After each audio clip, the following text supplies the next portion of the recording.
Hello and welcome to Excel tip number 12. We're going to talk about how to deal with big data. So this is a big piece of data, and it's weather data for Phoenix, Arizona. It's something called a typical meteorological year data.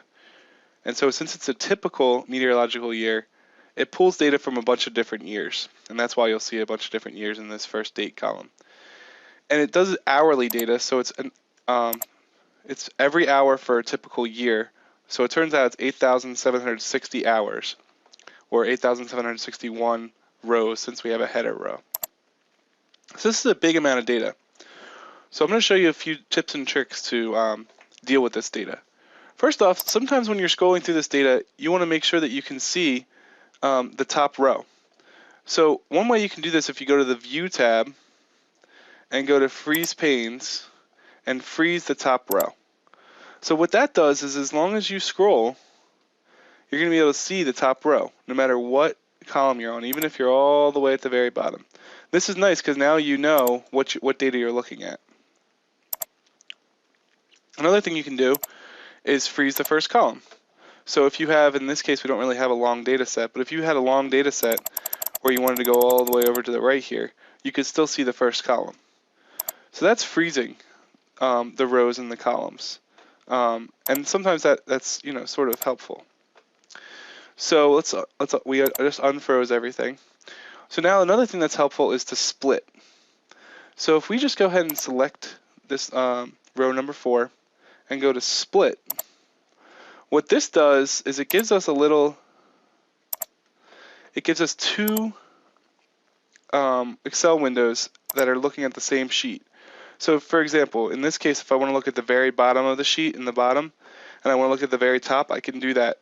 This is helpful too, so if you want to look at two different places in the Excel sheet at the same time, you can do that. And you could also split side by side. So again, this gives you two sort of viewpoints, or two scroll bars, so you can look at two different places in the Excel sheet at the same time. So this sometimes comes in handy. The one I use most of the time, and we'll leave it here for now, is I usually use the split, and so I can see the very top as I scroll down here. Okay, great. So that's one thing. The other thing that we can look at to get to data is, let's go back to the Home tab and go to Find and Select. So we could find some data, but I want to show you the Go To.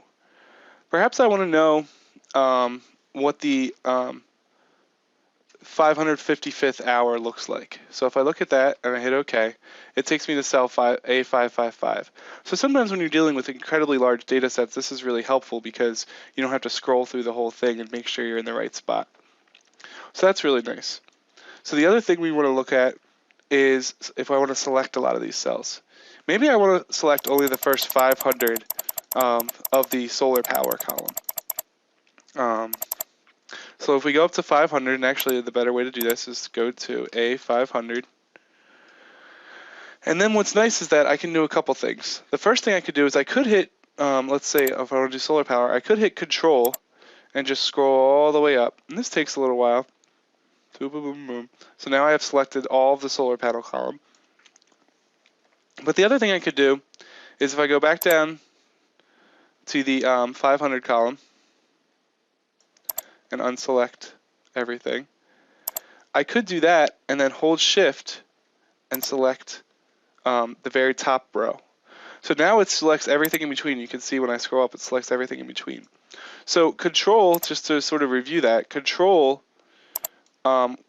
will select, so let's say if I'm holding Control right now, it'll select individual cells, and I can drag and select more cells. So I've just selected all those cells. And what Shift will do is it'll select all cells in between what you select. So I'm holding Shift now. And now if I go over to this corner, it'll select, if you do two corners of a rectangle with Shift, it'll select that whole rectangle. So if I select this one, hold Shift, select that one, it selects that whole rectangle. So that's what Shift and Control do, and those can help you really select a lot of data. So then the last thing is, let's say I want to do a formula. So let's say I want the temperature in Fahrenheit. And we know this from before, that this equals 9/5 times the temperature in Celsius plus 32. So what I could do, and this isn't very much fun, is, let me give you a little more. I could just drag this all the way down. This is going to take me a long time. So if I'm doing a lot of formulas, this is going to take forever.